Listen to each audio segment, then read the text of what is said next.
Hi, this is Jaya. In this video, we shall see the summary of Gerontion, a poem by T.S. Eliot. We find an old man is being read to by a small boy, and this old man starts drifting into his thoughts. His thought is fused with the description of Fitzgerald's old age. He sadly misses the fights and the wars, and he also regrets his living in the common place which is full of boredom. He goes on saying that there is a loss of humanity in this modern world. The truth is darkened and molded in any way one likes as per their wish. The divine judgment is there already for all the sinners. He is also not far from the judgment of God, as he was removed from near the heart of him that is God. Because of the loss of his passion, he was removed. He rejected his passion of his will because he did not want to see his passion getting corrupted. He states the modern condition of human being is mechanized and running here and there with a cold heart. He confesses that he does not have any active participation in the hustle and bustle of the modern world, so he has been living in a forlorn corner far away from the present world. He laments on the direction of the modern world has taken to head, such as his house is in ruins both literally and metaphorically. In the Greek tragedy, the ruin of the house of Atreus and to the decay of European nobility are important because the ruin is blamed on the decadence of capitalism, the growth of cosmopolitan money culture without roots. In Jesus' time, the people were looking for wonders and miracles, but they were not prepared to believe and to change their lives. Therefore, Logos, that is the Word of God, and Jesus Christ remains hidden in darkness. In St. John's Gospel, Jesus was Logos made flesh. The infant Jesus is a symbol of man's rejection of Lord's love. When Christ appeared in all his glory, he is like a tiger, a terrifying apparition. Though Christ is in opposition to the world and the flesh, God's Spirit is also present in the created natural universe and above all in the spring in which nature renews itself.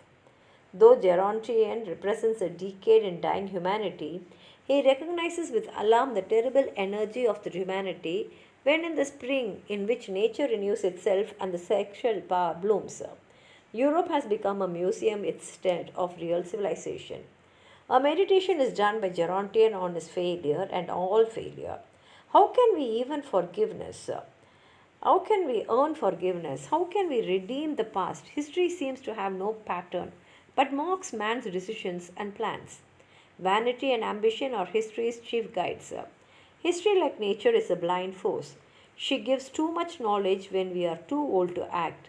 She gives us energy, ambition, and confidence when we haven't the knowledge or wisdom to act. The result is that old men are angry and frustrated, all passion and no power, and young men are bewildered and fearful, all action and no knowledge. Courage cannot save us because we don't know what bravery is for, and fear stops us doing the actions which might bring good courage. Courage, heroism may lead to unnatural vices.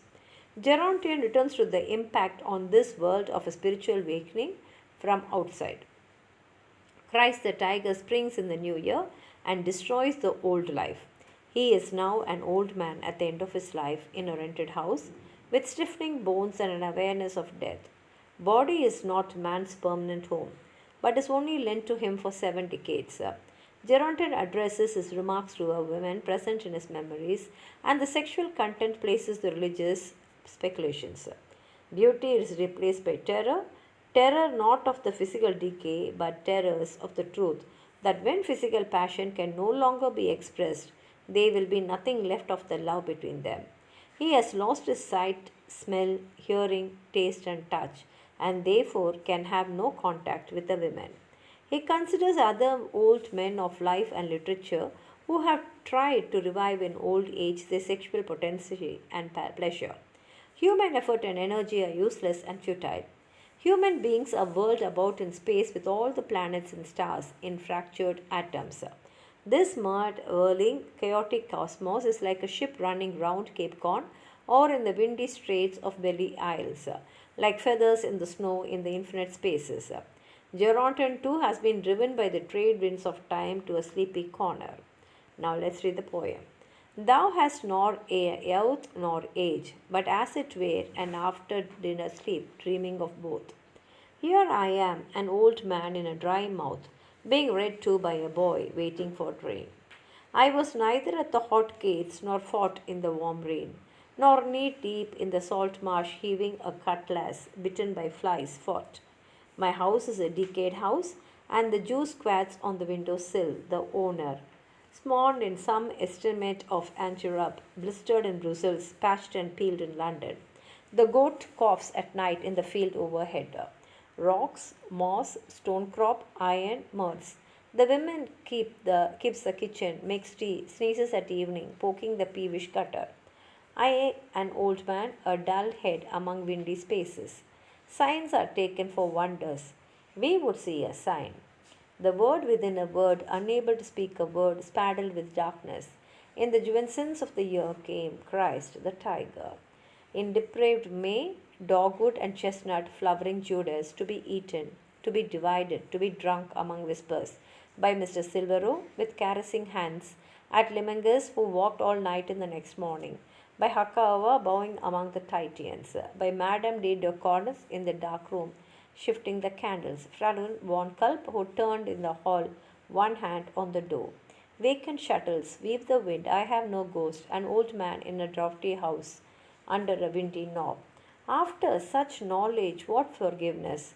Think now, history has many cunning passages, contrived corridors, and issues, deceives with whispering ambitions, guides us by vanities. Think now, she gives when our attention is distracted, and what she gives with such supple confusions that the giving famishes the craving. Gives too late, what's not believed in, or if still believed, in memory only, reconsidered passion, gives too soon into weak hands, what's thought can be dispensed with, till the refusal propagates a fear. Think neither fear nor courage saves us. Unnatural vices are fathered by our heroism. Virtues are forced upon us by our impudent crimes. These tears are shaken from the wrath bearing tree. The tiger springs in the new year as he devours. Think at last, we have not reached a conclusion. When eyes stiffened in a rented house, think at last, I have not made this show purposelessly. And it is not by any consultation of the backward devils. I would meet you upon this honestly. I, that was near your heart, was removed therefrom. To lose beauty in terror, terror and inquisition. I have lost my passion. Why should I need to keep it, since what is kept must be adulterated? I have lost my sight, smell, hearing, taste, and touch. How should I use it for your closer contact? These, with a thousand small deliberations, protract the profit of their chilled delirium. Excite the membrane when the sense has cooled with pungent sauces, multiple variety in a wilderness of mirrors. What will the spider do? Suspend its operations? Will the weevil delay? D. Baluchi, Frisca, Mrs. Camel, World, beyond the circuit of the shuddering. Bear in fractured atoms. Gull against the wind in the windy straits of Belly Isle. Or running on the horn, white feathers in the snow, the gulf claims. And an old man driven by the trades to a sleepy corner. Tenants of the house, thoughts of a dry brain in a dry season, and here ends a poem. If you have anything more to add on to what I've said, please write it in the comment box, like the video, share it with your friends, and if you have not subscribed my channel, please subscribe and support. Thank you.